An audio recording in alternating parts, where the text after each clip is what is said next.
Is everything already done out there? Sometimes you end up thinking about this idea, right? Like everything is already done. I mean, everybody's already invented everything, all kinds of videos are being created, and there's not really much I or you can contribute into this world of already having everything. And when you think about it, it also doesn't make sense because, I mean, Mr. Beast, I know this is not a perfect example, but he's only been out there for the last 4 or 5 years or something like that. I still remember when he was a few thousand and he was just cutting a table with a plastic knife or something, right? Or, I don't know, different kinds of technologies being invented every single day, or applications.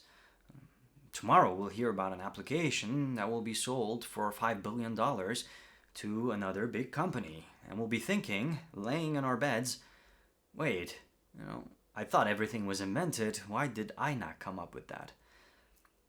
And it can suck, especially when, you don't try to imitate something, but you try to put yourself out there in a way where you feel comfortable showcasing whatever abilities or capabilities you believe you have, yet something very similar or quite dramatically similar is already being done. For instance, this video, something like that or something like this must have already been done. Somebody's already spoken to you.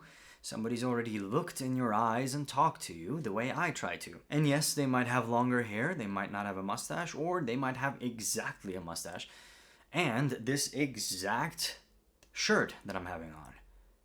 At this point, you're starting to wonder, is there a way for me to actually create something being completely and utterly unique? Truth is, most writers even take so much from each other. There are very famous writers, and I'm sorry if I can't think of any right now, but they are inspired by other writers and they write it in their books.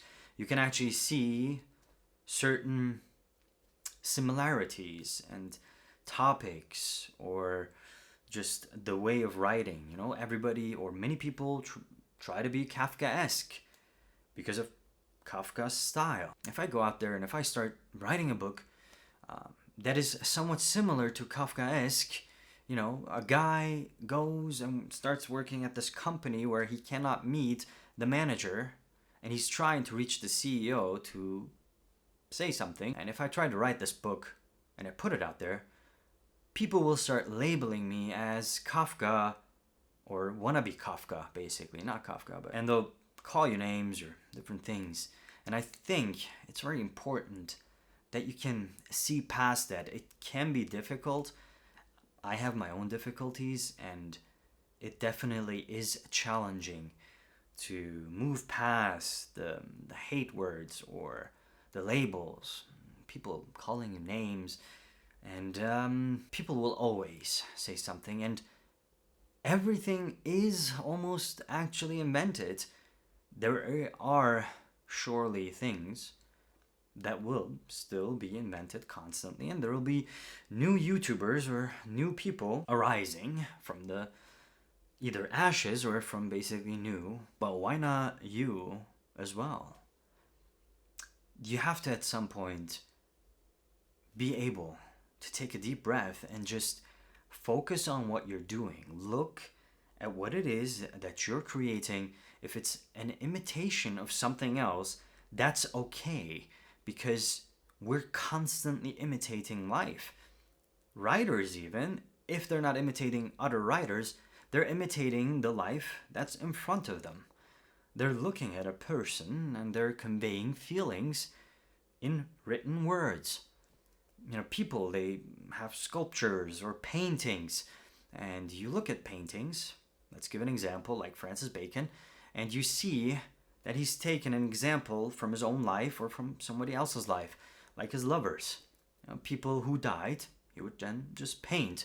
Spoiler alert. I think it's very important that we don't let the negativity of life especially when people who aren't quite capable of delivering certain projects or certain, well, how do you say it, dreams, certain things themselves. And these people, you can call them toxic, but I think they're quite valuable in our lives. They make us realize that we're on the right path.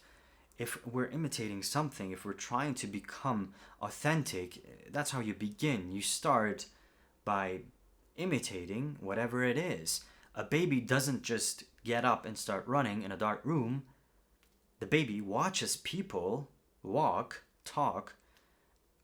The baby watches people get up from their chairs and realizes there's something with the legs, and the baby starts trying. The baby starts trying to get up and falls back down, tries to get back up and falls back down.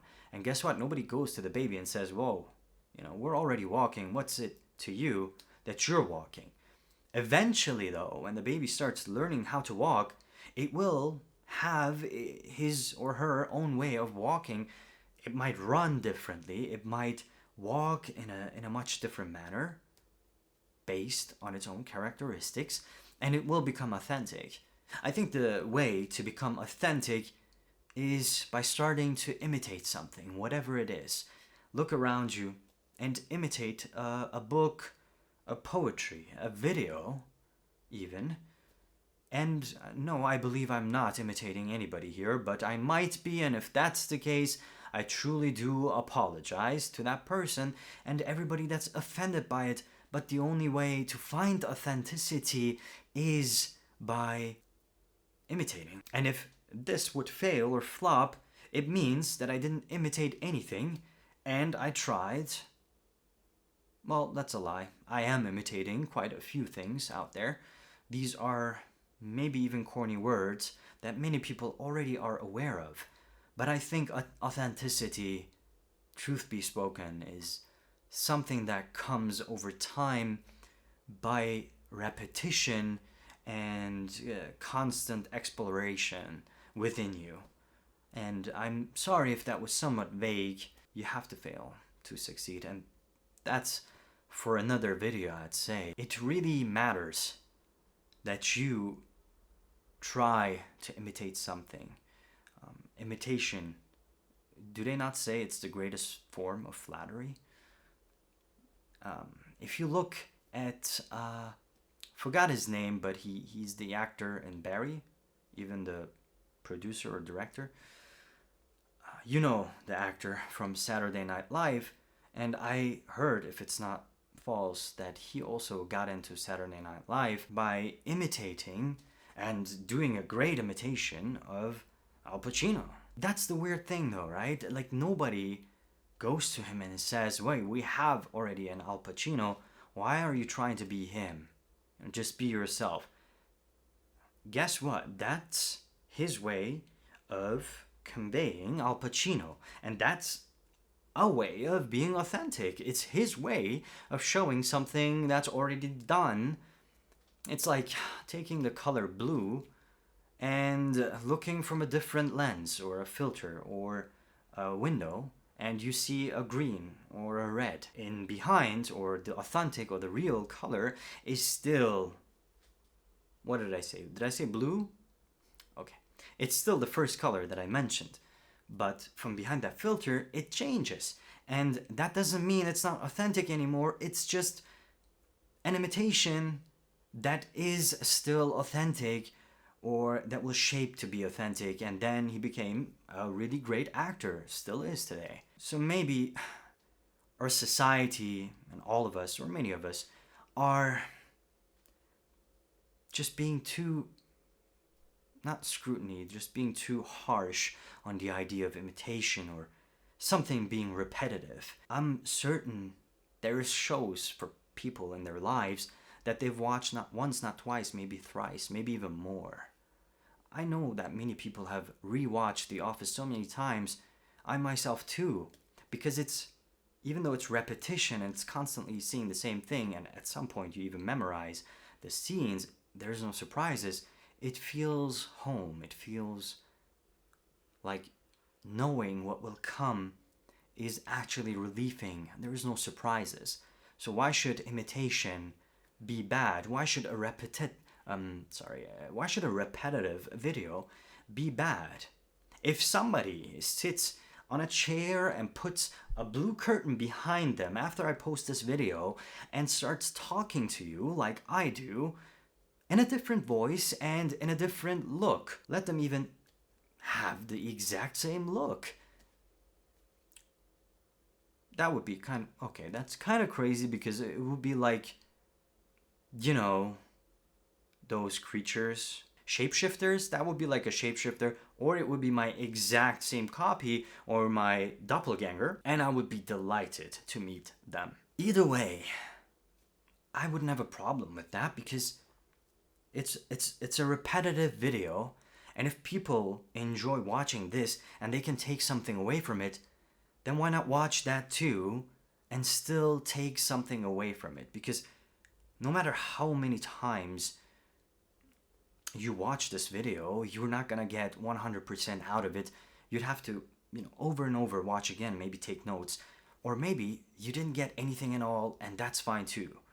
You can make a comment saying, well, that was all quite empty stuff that you were just talking about, and I think as a person, you still would have gotten something out of this. You would have realized everything that I've said to this point is something that you've already known about, or that you just didn't simply care about, but you watched it anyway, and it gave you some sort of comfort, some sort of relief, which is why you were still here and you wrote that comment. Or you didn't watch it until this point and you wrote that comment anyway, which means that we feel each other and we're closer to each other much more than you thought. So make sure you subscribe. Thank you so much for watching. I hope to see you in the next video.